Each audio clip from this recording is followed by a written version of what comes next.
各位观众朋友，大家好，欢迎收看11月7日 AM 新闻，我是嘉豪。今发生什么大事代，头先就来报连载。总统蔡英文伫新北市永和厝找到早起社区大门去互破咖啡，协方表示是不满蔡政府的执政。辉瑞药厂的武汉肺炎疫苗有9成预防率，但市长表示台湾有机会透过 COVAX 买到这牌疫苗。动保团体抗议讲，南投清境农场甲羊仔铁门的表演虐待动物，也拍算要连署禁止表演。总统蔡英文伫新北市永和厝找到早起社区的大门去互破咖啡，警卫也随报警掠人。犯案的查甫人表示讲，伊正不满蔡政府的执政，地区两法官系紧张，伊才会去到现场抗议。查到到地才发现讲，这个嫌犯有精神的问题，目前是强制送去治疗。车口在起穿黑色西装的查甫人提保温管一直讲拼，引起社区警卫查看。查甫人行远了后，搁滑头将保温管内底物件也向大门，因为这社区大楼是总统蔡英文伫新北市永和的徛家，地点真敏感，警卫马上报警。所以他是有先说他要来找蔡英文就对了。对，有明慧有讲出来，国人都的嬉皮，都已经流到肩部过来了。他讲话语无伦次啊。据该名男子表示当日是因为心情低落走至该社区随即将手持着咖啡杯泼洒于社区大楼的瓷砖而后搭乘计程车离去。警方表示，这查甫人一开始是讲因为蔡政府执政，和两法关系紧张才去抗议，不过也查出有精神方面快性的记录。过去个因为杀人未遂被判刑9年才出狱，其实伊10月初就伫这社区附近的行大，并且也发表反政府言论，怀疑是早有无。目前警方将伊强制送医。对他有什么不满吗？为什么要去他的寓所泼咖啡呢？谢谢。总统府表示，已经伫第一时间透过警方加压状况，也感谢社区协助保安甲警方紧紧盯办，确保社区安全。强调总统维安无受影响，一切拢正常。记者综合报道。伫今仔日举行的2020年 APEC 经济领袖代表会议，也因为疫情关系，主办的国家决定讲要改做是线顶会议。总统蔡英文早起也亲身宣布，由台积电创办人张忠谋搁再担任领袖代表，也交代2项的任务：一来是宣传台湾的防疫材料会当贡献给国际；二来是爱加强台湾甲国际受接。我们将再一次的邀请张忠谋创办人担任我国的领袖代表。总统蔡英文亲身宣布，由台积电创办人张忠谋再次就担任领袖代表，出席2020年 APEC 经济领袖代表会议。因为疫情原因，主办国马来西亚决定改用线上方式进行。蔡英文强调，今年拄好是全球供应链顶牌的时阵，再次借重张忠谋的经验，传达台湾对区域发展的贡献。同时，伊阁交办伊2项任务。第一，再一次宣示台湾愿意在全球防疫上做出更多的贡献。第二，我希望我们的代表团可以达成加强台湾跟各国的连结，巩固台湾在全球供应链的关键地位的任务。张忠谋代表台湾参加 APEC 头一遍是伫前总统陈水扁时期，蔡英文接任了后，为2018年连续3年受邀请担任领袖代表。只是2019年因为主办国智利动乱会议临时取消，这个是伊第4遍接任任务。伊甲夫人张淑芬同齐出席记者会，对会议因为疫情改做线上表示真遗憾，因为无法见到几个朋友。不过张忠谋也提起到，伫疫情严重的时阵，会议也会当进行，表示数位科技伫未来的地位。2020年以后，数位健康是会一个非常重要的问题。那台湾也有充分的经验，能够贡献给 APEC 的国家。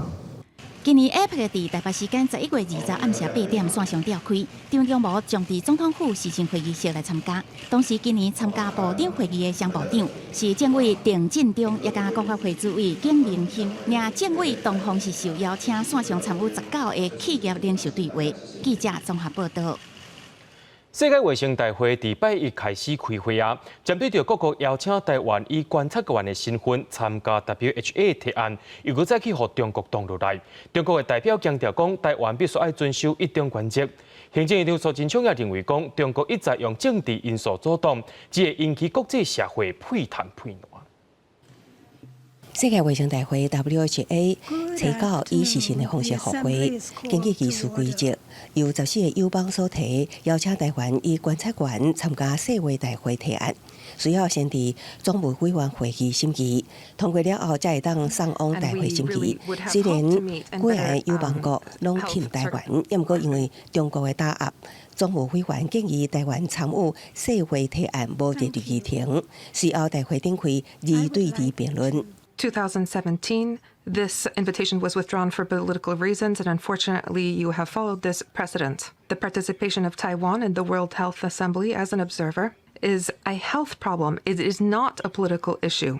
政治无应该关过健康，咱国友邦马绍尔群岛甲洪都拉斯代表发言小听，声援台湾参加，不过正式代表中国甲巴基斯坦是联手强调，台湾需要遵守伫一中原则之下参与国际组织。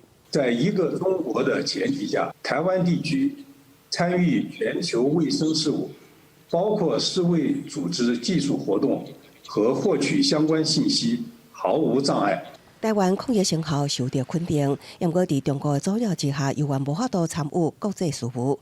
行政院长苏贞昌回应，中国以政治因素阻挡，只会互哪来哪侪国家甲人民站出来谴责。外交部除了感谢友邦，也表达遗憾。他不断的重谈这个所谓一个中国原则，而且他公然的说谎，谎称中方已经为台湾的人民做了一个妥善的一个安排。国台办发言人朱凤莲回应 ，WHO 再次无将涉台提案第2议程的决定，充分说明伫国际上无2个中国，一带一中未得到真心，必然失败。美国共和党籍众议员尤赫是伫推特大文强调，伫对抗疫情上，台湾是袂当欠的。记者综合报道。继续来关心国内疫情，国内在今仔日增加2例带病入境的确诊病例，是印尼的查甫移工。另外，世界卫生组织也公布讲，今年出现2种新型的 A 型流感病例，外国也已经有人染病啊。医生也提醒讲 ，A 型流感并流感的死亡率比较有较悬，而且民众就要特别注意。国内新冠肺炎疫情，搁增加2例境外移入病例，580甲581例，2个人拢是来台工作的30多岁女性移工。今年10月底坐飞机来台入境到打无症状，2个人伫14天检疫期完成采检，测出确诊。这2位个案来台都没有症状，在集中检疫期间也未与他人接触，所以也没有匡列接触者。除了新冠肺炎疫情，世界卫生组织也公布本流行季，一摆出现2例新型 A 型流感病例，包括中国大陆一名3岁查某囡仔感染 H9N2 流感，了国有1例1岁查某婴仔感染 H5N1， 2个人发病前拢嘛有家禽暴露史。医师提醒，新型 A 型流感是为禽类早病毒传染予人，致死率比流感较悬。比如说像 H5N1 流感，过去的死亡率曾经可以高达到50%以上。那这一次的还有一个 H9N2 的流感呢，它是致死率呢也有达到2%哦，那这个是比季节性流感来得高。根据世界卫生组织统计，全球 H9N2 流感自2013年到今累计有48例，以中国大陆38例上侪，比 H5N1 自2003年到今累计同步有862例，以埃及、印尼甲越南上侪，累计455例死亡，致死率达到52%，全球已经超过1年无出现这个病例。所以，就会中心提醒民众前往疫情高风险国家时，应该避免接触禽鸟、禽肉甲卵爱滋活食。各用湿文将双手彻底洗好清气，才会当降低感染风险。记者综合报道。美国的辉瑞药厂甲德国 BNT 合作的武汉肺炎预防蛇研发，真也有好消息咯。讲到这款疫苗的预防效果会达到90%，这款也就是进前台湾当阳讲要代理的迄牌。虽然最后是破局，不过卫福部长但是中也讲，也是有机会伫 COVAX 买到这款的疫苗。新冠肺炎疫情侵袭全球，唔但影响全球经济，也打乱咱人的日常生活。美国辉瑞药厂甲德国生技公司 BNT 合作研发的新冠肺炎疫苗，传出第3期临床试验结果，对新冠肺炎的预防效果达到90%。对此，国内专家表示无意外，也毋过，这个疫苗的保护力会当继续偌久，甲对幼童甲老大人保护效果有偌济，也是唔知影。有些族群没有被包括进去，比如说更老的啦、更小的，到底有没有效？这个才是大问题啦，因为将来很多是要打很小或很老的人，那这些人的保护效果到底好不好？这是下一个阶段要去问的问题。黄立民表示，这种疫苗是西方国家研发进度上紧的疫苗之一，也是进前台湾东洋公司讲出的原厂授权，也不过因为无法度提出原厂正式授权文件合约草案，地区甲政府的合作破局，无法度引进疫苗。外界也关注，咱国敢是也阁有希望出的疫苗？为副部长陈时中强调，也是有机会。大家可能在谈的是 BioNTech 这一支疫苗嘛，哈，那这支疫苗我们仍然有希望取得，还在我们的名单内。陈时中指出，这种疫苗已经被列入甲咱国完成签约的新冠肺炎疫苗全球取得机制 COVAX 的选项中，所以也是有机会买到。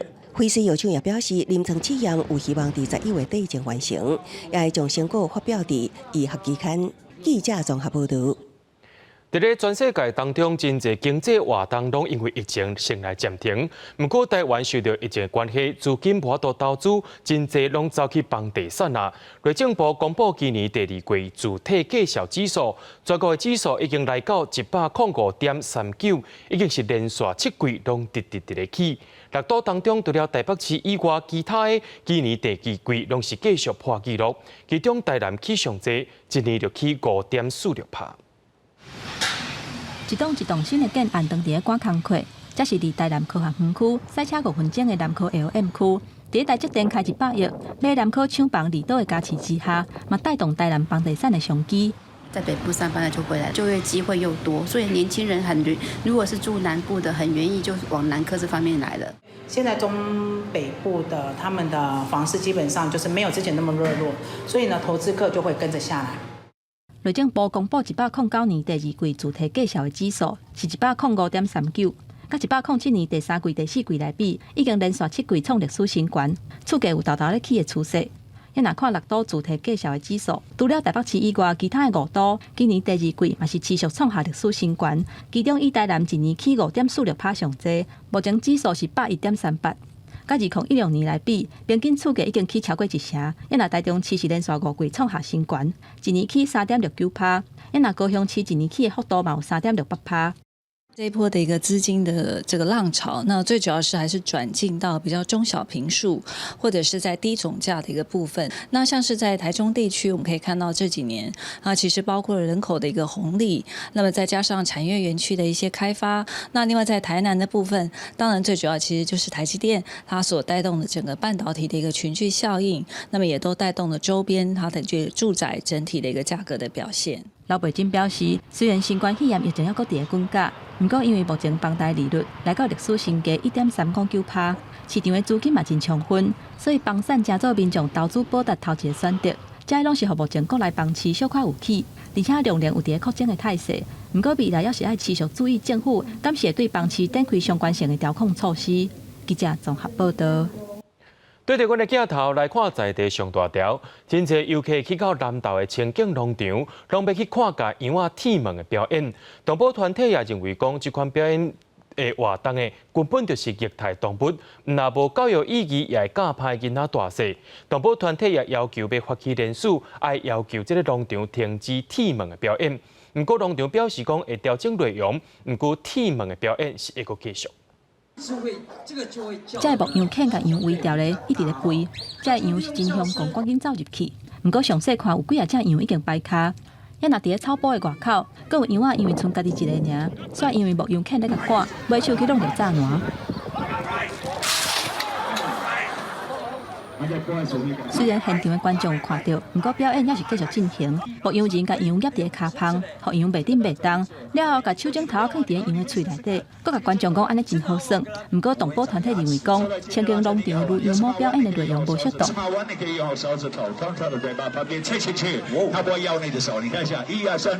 像这样子的动物表演的场域，它其实是会让孩子会误以为说可以利用动物娱乐或者是羞辱他们的。动保团体不满，认为如羊毛的表演无尊重动物，而且误导民众用做耍的方式来对待羊仔，无适合正做生命教育的场所。因嘛伫咧公共证笑参与平台发起人数，到初10下晡为止，赞成的人已经有3600多人，希望会当达到5000人，进入回应甲讨论的阶段，来停止如羊毛的表演。因那民众是有无共款的看法。绵羊它不可能一生都没有剃毛，然后它固定时间就是要把毛剃掉。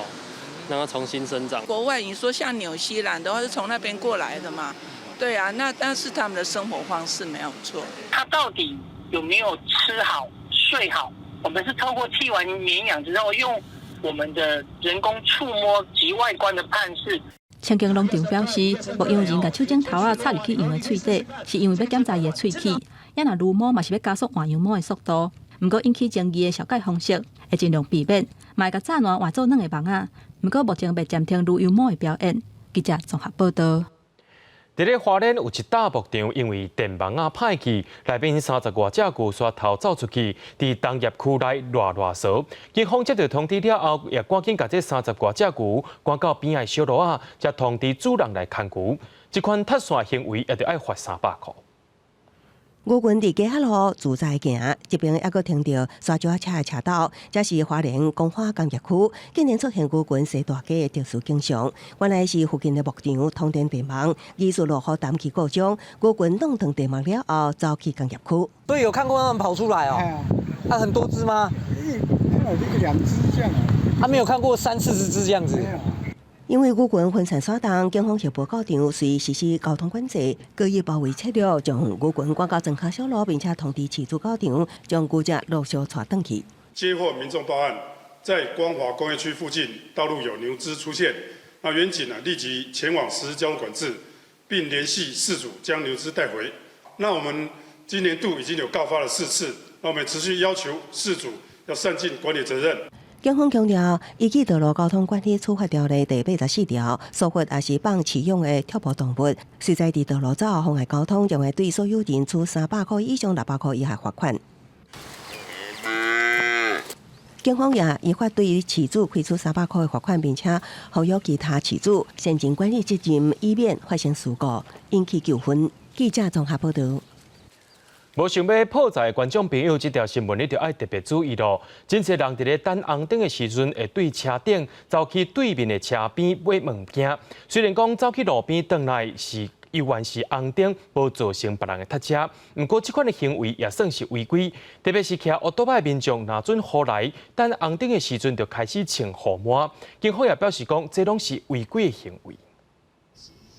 画面上头前汽车男驾驶经过高雄公山的公园东路，趁等红灯落车冲去对面买早顿。副驾驶座的女乘客也对你落车换去驾驶座，听候男驾驶买顿了后，两个人煞来搁换倒转去。短短2分钟内完成小人煞的动作了后，拄啊好青灯。网友笑讲，这个驾驶是时间管理大师，但是其实这行为拢违规。系符合道路交通管理处罚条例第55条第1项第1款，可以处罚新台币300块钱到600块钱的罚款。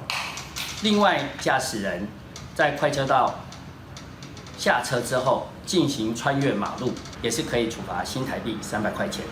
实际走访公山公园东路，这个路口因为第一线甲真侪条道路交叉，所以红灯都要等2分钟以上。民众看到影片表示，驾驶可能是当地人，才会知影讲红灯等加会当落车买物件，但是无认同这种的行为。大概道德啦，要发挥他们道德心。上下班时候，因为这边上下班车流很大，都有时候排到那边去嘛。所以现在警察都要执行，民工徛伫路口。看过人家路边就在换驾驶，有时候是因为他那个要换，因为有人是开很久嘛，很疲劳的时候他会换驾驶，但是我是觉得在路边换会比较好。不管是等红灯的时阵，驾驶落车买物件，还是赶换驾驶，甚至骑机车拄着落雨，趁红灯就得换雨衫，只要无依照交通标志标线规定停车，依法都会当罚300至600。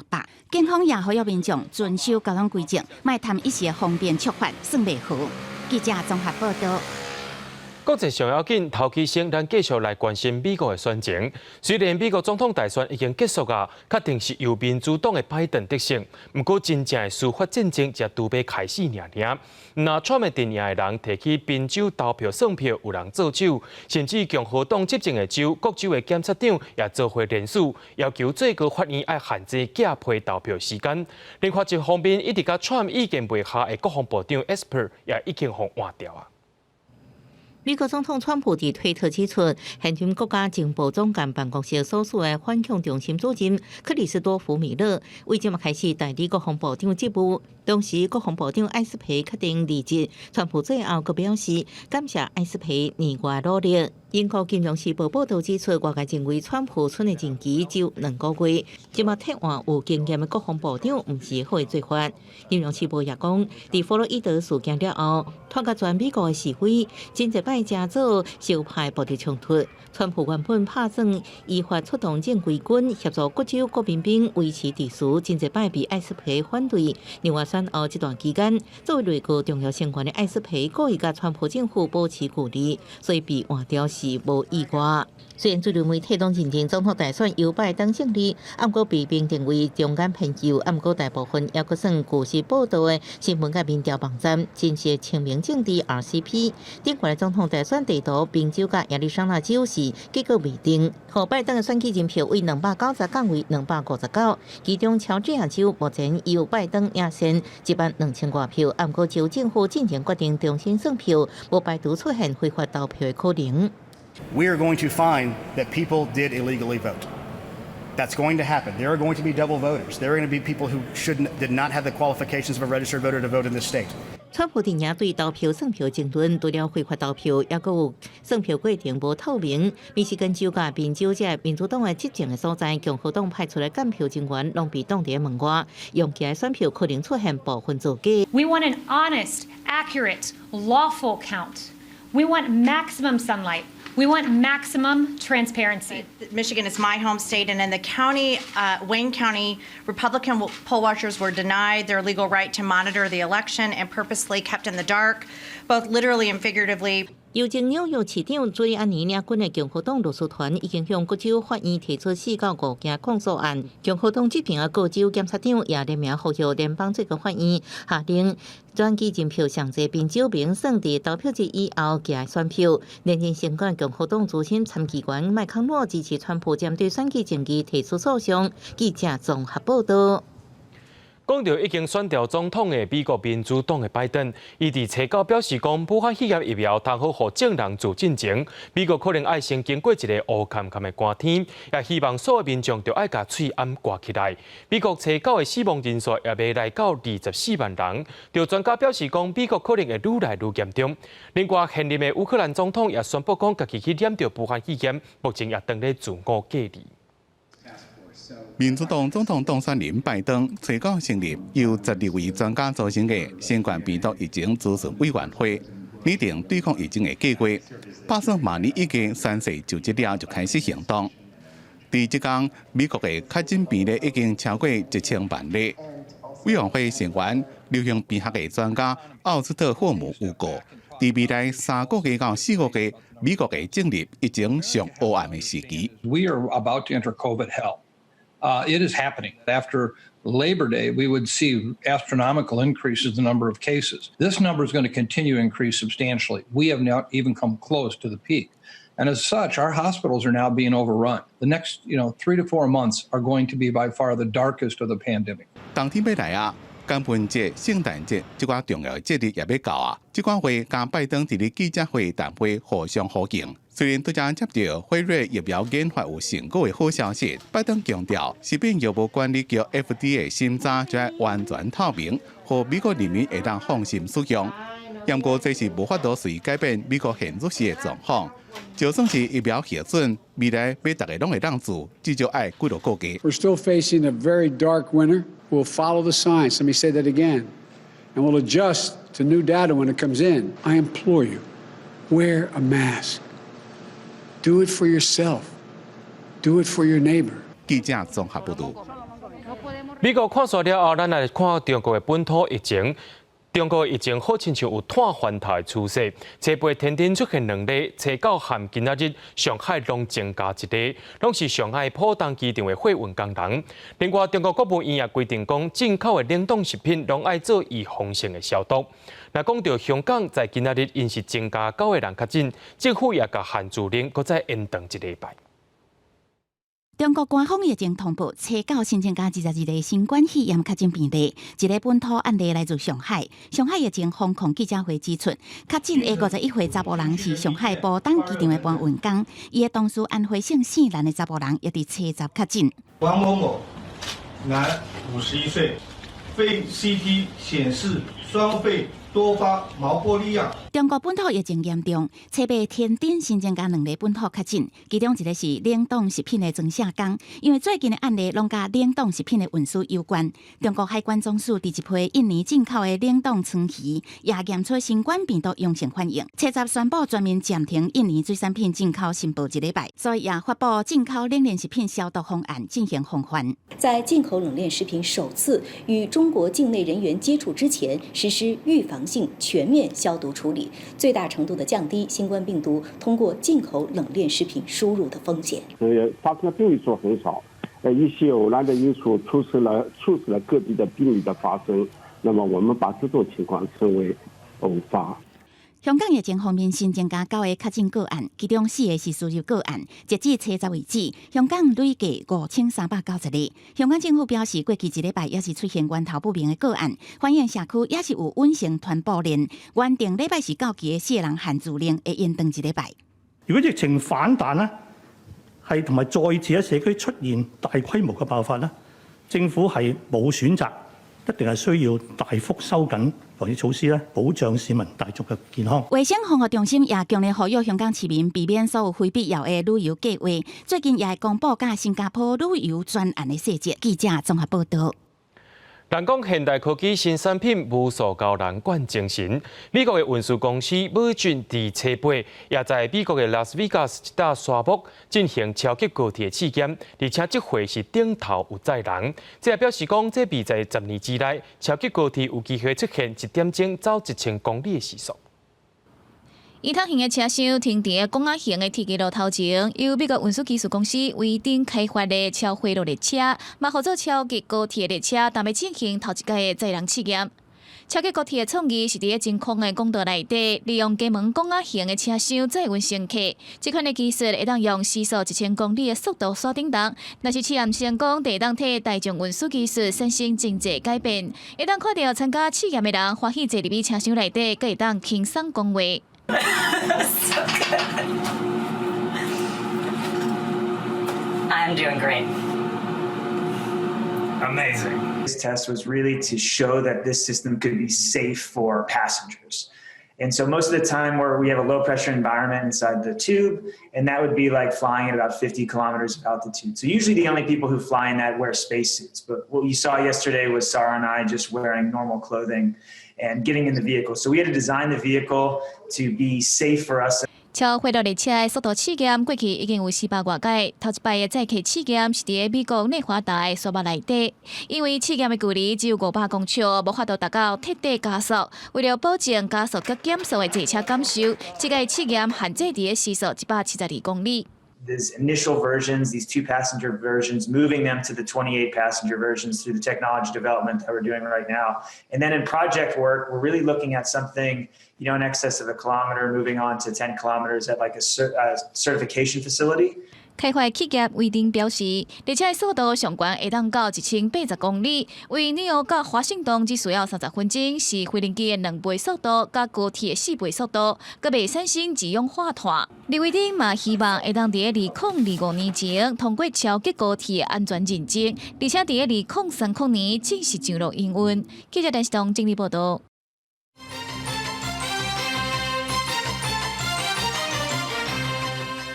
政党时代力量换过几多年的党主席了后，因为决策委员会经过决议，被推荐立委陈椒华接任党主席，任期是到明年2月底。陈椒华是时代力量不分区名单排头名的人选，伊长期关心环保、环境正义等等议题。时代力量表示，陈椒华上任的时间会搁再另外公告。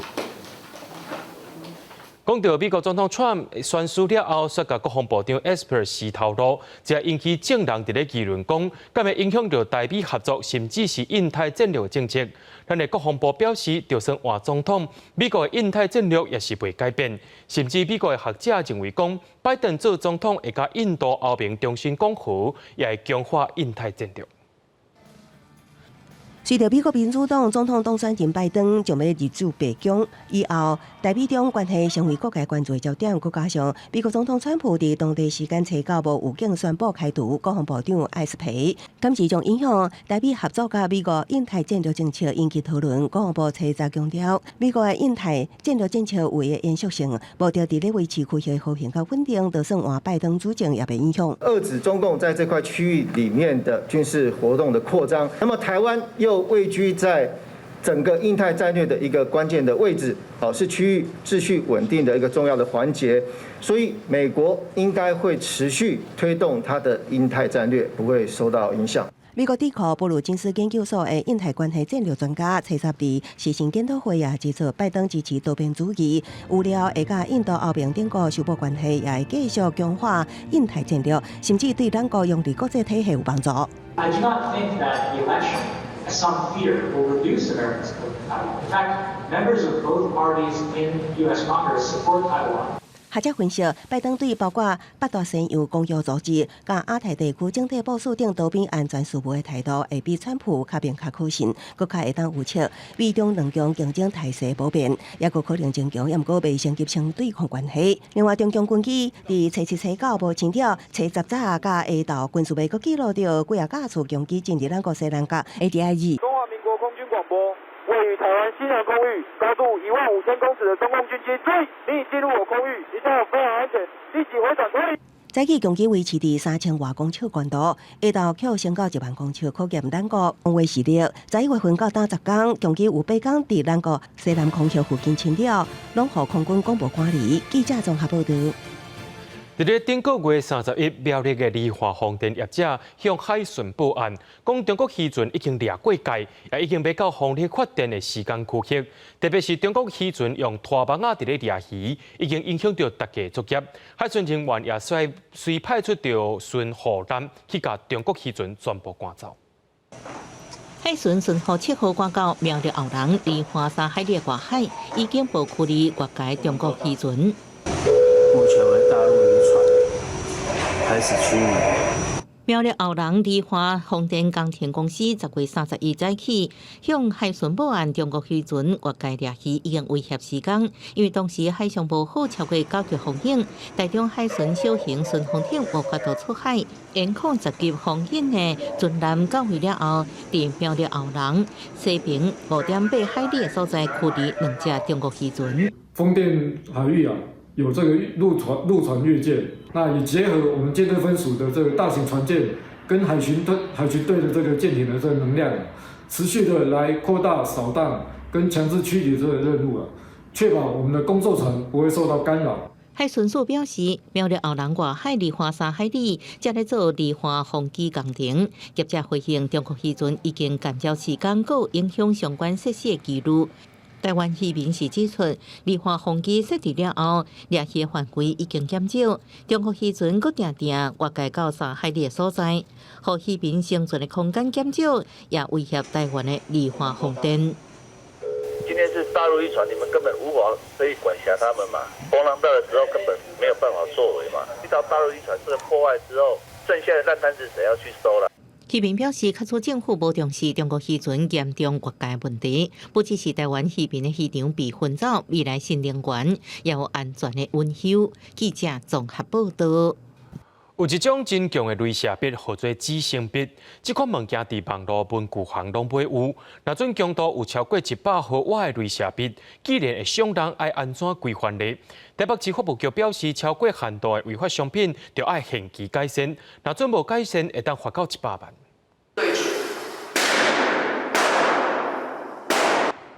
俗称镜头笔的高功率镭射笔，照加几啊度亲像尖刀同款随破去。再来点看火，也有仙女棒，拢会当成功点到，甚至连纸箱啊都会当烧烫过。最近因为天文看天星，也是野外冒险的活动流行，射程真远的高功率镭射笔真受欢迎。但是伫市面上也是网络顶真好买，却是有潜在危险性。我们眼睛眨的速度大概是0.25秒，但是雷射的速度更快。它一进去的时候，就知道造成的伤害，我们眼睛再眨都来不及哈。我们国内是不是要等到这种事情也发生了之后，我们才开始来执行这个东西，来管制这个问题？以瓦数来看，危险程度分做4级，0.39毫瓦以下镭射笔无危险性，但是第2级0.39至1毫瓦都可能造成目睭受伤。一般的镭射笔伫这个范围内，若是第3级，若做直射会烧伤目睭。比500毫瓦的第4级较大，也有可能造成火灾。暗空协会副会长刘德勇指出，伫纽澳若做要操作高功率的镭射笔，必须要有执照，但是伫台湾好亲像无法度规范。它可能会直射眼睛，会造成人身的危害，甚至它可能会燃烧物品。那它很显然的，它就不适用我们这一般文具商品的基准。1到100。这期间的，才可以在专供行政机关还有公立这些学校的天文观星教学或科学研究使用。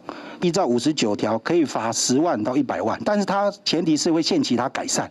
经济部考检局要求1至100毫瓦的镭射笔必须经过审查核准、清楚标示才会当卖。但是以现场这支镜头笔来看，功率悬达到5万毫瓦，虽然有加注建议，但是真细致安怎将风险降到最低，恐惊也需要政府斗相共管理。记者综合报道。有实地业者违法伫高雄基山的国有地，甚至是高滨溪的水源保护区内投倒废弃物，害这寡有毒的成分已经倒入去土坝内面。3名嫌犯已经获法院裁定收押禁见。高雄市环保局表示，讲污染的区域已经有处理，也会甲嫌犯讨相关的处理费用。洪大4个月的时间，有废弃液体桶啊，去互环保局的人员拢挖出来。拢总有44桶，这拢是违法的清运集团挑工台的。搁较恶一个是，为了方便家己的土地，这个集团搁挑工甲桶啊用互破，滴出大量有毒的液体，直接走对土坝去，有4粒乙烯、苯、甲叮咚等等的成分检验出来，污染的面积有1.4公顷。破损的油桶采换桶并紧急覆盖处置的一个作为，检测的结果确定林务局的土地是苯、丁酮、4氯乙烯的部分超出有害事业废弃物的认定标准。环保局表示，国产署已经把污染的区域清理甲差不多，后手嘛会甲违法的人缴这条处理的费用。桥头地检署追查了后，发现讲违法清运集团姓高甲姓叶的主嫌，为了趁济处理的费用，今年7月份，甲废弃物的业者直接废弃的液体后手处理的方式，而且甲一个真熟悉基山地形姓高的男性共谋，偷带有毒的废液体。检察官认为说，科信被告此部分的行为涉犯废弃物清理法第46条的罪嫌，那有向法院申请羁押禁见获准。是否还有其他的土地的话，专案小组会持续来调查。姓高甲姓叶的主嫌，早就毋是头一届做这种违法的代志。8月初就去互检调，撞到因甲大量的事业废弃物，偷带伫台南、高雄、屏东的山区国有地，也有河川地。顶个月2次，搁去互查到，伫基山区的国有土地，甲高滨溪的水源保护区内底，偷带废液体。说落来，因的面临的是1年以上5年以下有期徒刑，而且会当变科新台票1500万以下的罚金。记者综合报道。伫咧进前，经济部捌答应高雄的大社工业区，要降做污染较低一种工业区。毋过，政府拢无去改变，营建署在今下晡就进行第3摆降频会议，环保团体甲当地居民拢起来台北တင်情，希望政府听到高雄人的心声。如果吸入会刺激呼吸道，干扰细胞用氧功能。只要咱人少淡薄有毒物质，都可能致死亡。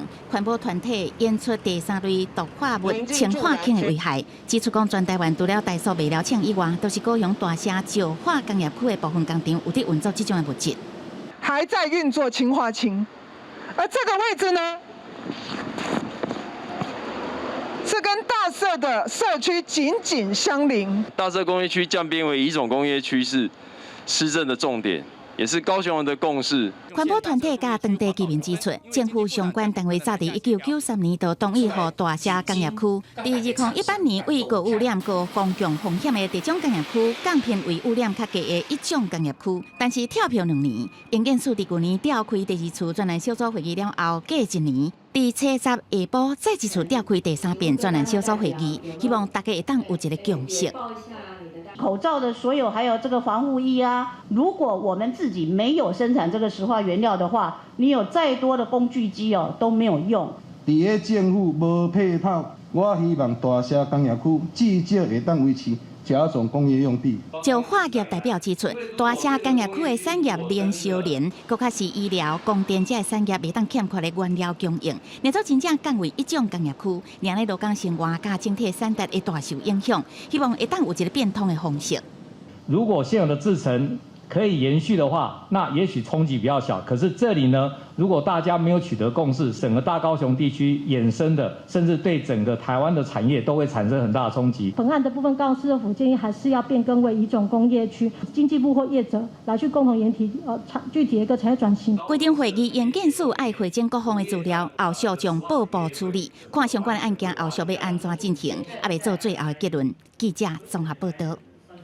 环保署拍算要修正固定污染源的空污费率，也就是甲头1季甲第4季的空污季费用调悬，其他2季要调降。不过，就环保团体认为讲，安尼做等于是鼓励厂商伫热天增加污染，不应该安尼做，搁再来伤害居民。为了减少空污柜工厂的污染排放，环保署拍算再次提悬空污柜第1、4季的空污费率，不过同时也要降低非空污柜2、3季的费率，有大差距。就处鼓励工厂伫寒天减排，调整排伫热天。不过，环团表示反对，指控空污重灾区的居民热天赶快受到空污所苦。像石化厂附近的居民，夏天他们还是常常感觉到那个很多种的致癌性的这个挥发性有机物，其实是充斥在他们所呼吸的空气中。它可以把落差调大，但是只需要把第1季跟第4季的空污费再大幅调高。环团支持有大差距，不过反对调降费率。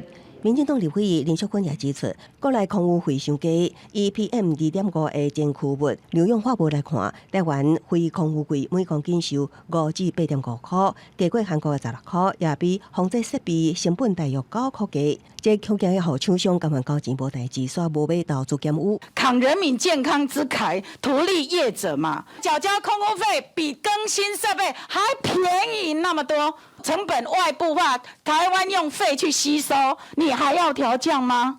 环保署略算，照这个版本修正费率，空污费收入未有上大变化，并不是独立厂商。若有无同意见，会个调整，也不过由外的调差别费率的方向进行。我们提出来的草案的部分，其实是以差别费率的一个方向来创造所谓的冬天少排的一个诱因。这些意见我们目前也都在精算。环保署提出的草案，业者较无反对声音，原本希望明年上路，也不过环团甲立委反对。环保署表示会落力评估，若有调整，会搁甲外界严相沟通。记者综合报道。伫咧嘉义中部的龙兴村有一间古早的坟场，政府即卖按算讲要甲伊改造互失智症团体大做伙主体，嘛提供一照中心临时休眠服务，照顾嘉义县的失智症老人。厝顶的木造结构开阔10来空间，这一直是讲袂叫分草买卖场所，后来一直无咧使用，即马要起一座日调中心，而且阁有照顾失智失大的团体厝体。咱足好啊，咱是爱有位啦，有所在啦，嘿，你若有像阮金兰无所在，我就无法度做。无像你这所在这可安尼无法度做安尼。在团体家屋里面，它好像是一个家的感觉，他们可以在一起聊天，然后也会分配一些事物给他做，也把他的那个退化的那个程度可以让他一直延缓这样子。这个因照顾失智失大的团体厝体，暗算会提供24点钟的照顾服务，减轻照顾者的负担，嘛替失智失大提供更较好的照顾。嘉义县卫生局表示，这个空间争取到4000多万的预算，除了打造一个功能多元的照顾中心，嘛要来保留旧底的建筑元素。为了照顾我们那个中埔乡以及我们嘉义县的一个长辈哈，所以把这个闲置空间那再利用，那跟县政府这边一起来争取卫福部的一个长照整备的计划。那我们这一栋它是一个块木的木屋架，然后我们认为这个已经有一个类似一个历史建筑的一个意味，所以我们这个既有的建筑物我们会把它保留，然后去做一个修缮。根据嘉义县卫生局的统计，目前全嘉义县65岁以上可能有失智症的时代，大约有7000多人，佫需要真侪资源来协助。记者林慧婷嘉义报道。人讲走遍了天涯海角，也是故乡的月较圆；食遍了山珍海味，也是阿娘煮的较有滋味。这条台语歌曲号做《回乡的歌》，也挺好来描写着今麦要讲的这条新闻。有一位回乡的少年家，登到屏东，伊伫咧故乡成立工作室，也为着要关心在地老大人，特别举办技术课程，或者的老工子做伙来参加，增加居民之间的互动，大家也会当互相陪伴。几个老大人认真压笔，一笔一笔交落去，拢真斟酌，看起来阁不哩啊专业。原底是工程师的颜调优，因为心内一直对设计有留恋，就改读做学校的行政人员，阁读商业设计研究所。出业了后，伊回乡创业，伫屏东火车头附近的大楼成立工作室，煞意外出任大楼的主委。颜调优伊讲。长辈捌伫开工的过程，讲囝儿时势拢已经成家立业，家己一个人的生活是咧享受孤单。这句话就安尼留伫伊的心肝底，决心要来开课程，招这的时代来互动，减少孤单的感受。大楼里面有各种家庭背景，然后或者是他目前的状况，我们比较会需要想要有高度关怀的那。透过这个课程，把这些人集结起来，大家嘘寒问暖，彼此关注。按照有以青年共好的概念，申请屏东县政府文化处的计划，设计老工子拢通同齐参加的艺术创作课程，参加过的民众拢感觉真心实。自从他来之后，他就办这些活动，让我们觉得很新鲜。然后我也很少看到有一个年轻人像他这么有冲劲。目前计划已经收煞，不过捌参加的人犹原定定主动走来工作室开讲，做一寡创作，继续动手动脑筋。咱调又真欢喜伊的计划，为社区增加活力。未来伊要继续向相关的单位提案，争取经费，打造社区更加舒适的艺文环境。记者综合报道。所以来请看阮的专题。伫咧3天前，台湾民间伫台南设置台湾头一遭一群慰安妇阿嬷的同乡，即马煞因为同乡菜的土地，甲国民党台南市党部做伙拍卖换地主去啊，同乡可能就爱刷走。目前地主是答应讲，搁再宽限5年。民间团体也希望市政府来斗3天，替同乡找一个适合的地点。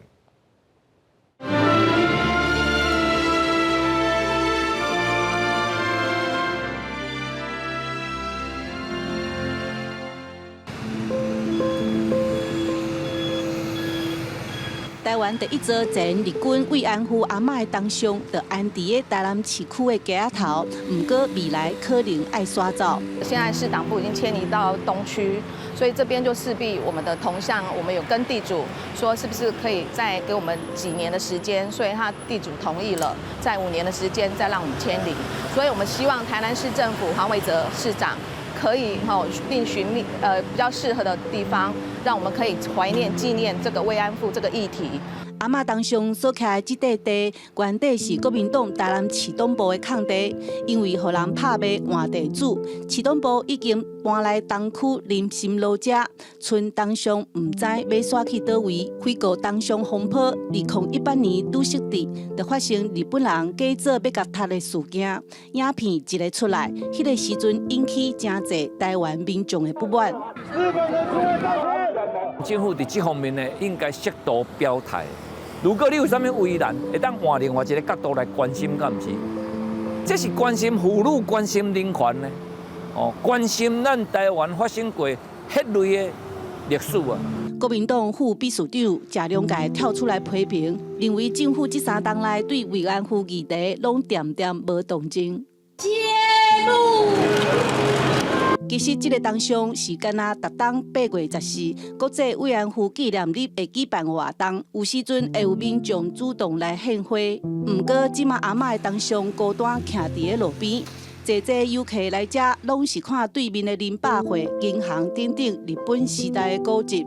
真失望啦！当讲有一个所在吼，因为咱台湾遮济慰安妇安尼嘿，你嘛是爱表示。这慰安妇这地缘关系甲咱台南有啥物款的地缘关系无？这的慰安妇内底有几个是咱台南人，所以当初因设的意义是伫对吼，这点是爱去考虑的，会当好好考量，就是讲设的位置甲设的意义吼，无一定。我的想法嘛，无一定伫台南市呢，吼。学者肯定，台南的阿嬷当上是对历史的交代，嘛是对人权的重视，对战争的反省。台南市政府已经请文化局找找适合的所在，进一步讨论。今年年底应该就有答案。记者陈家军、赖伟做台南报道。咱台湾这几年有袂少的原创戏剧，亲像《返校》、《咱甲恶的距离》、《通灵少女》等等，拢有袂歹的成绩。为着要鼓励台湾优秀的作品，通好杀入去国际市场，文化内容执政院直接着民间团体，希望会当甲各国的企业合作。若准有成功，也有上悬美金30万的鼓励金通好领。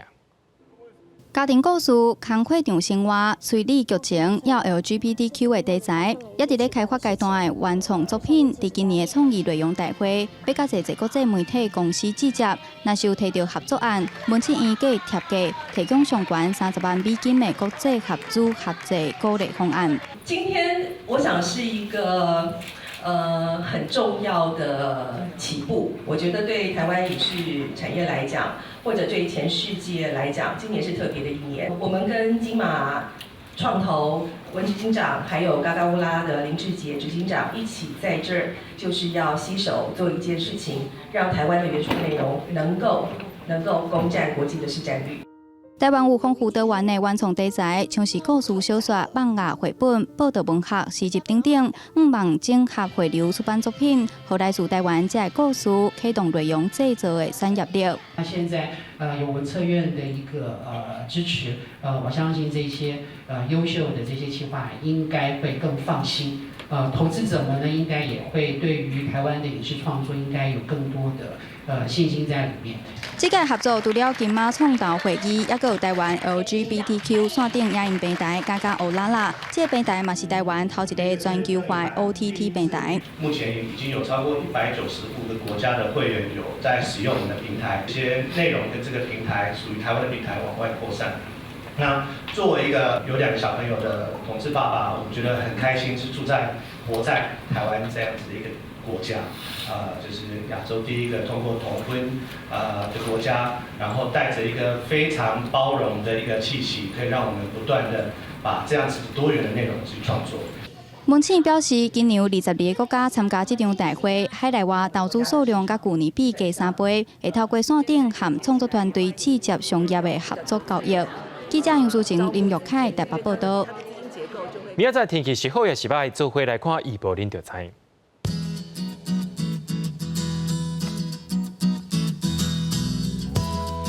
北部地区对18度到26度，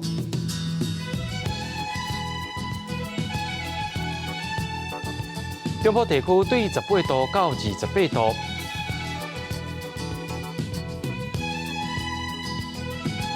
南部地区对20度到30度，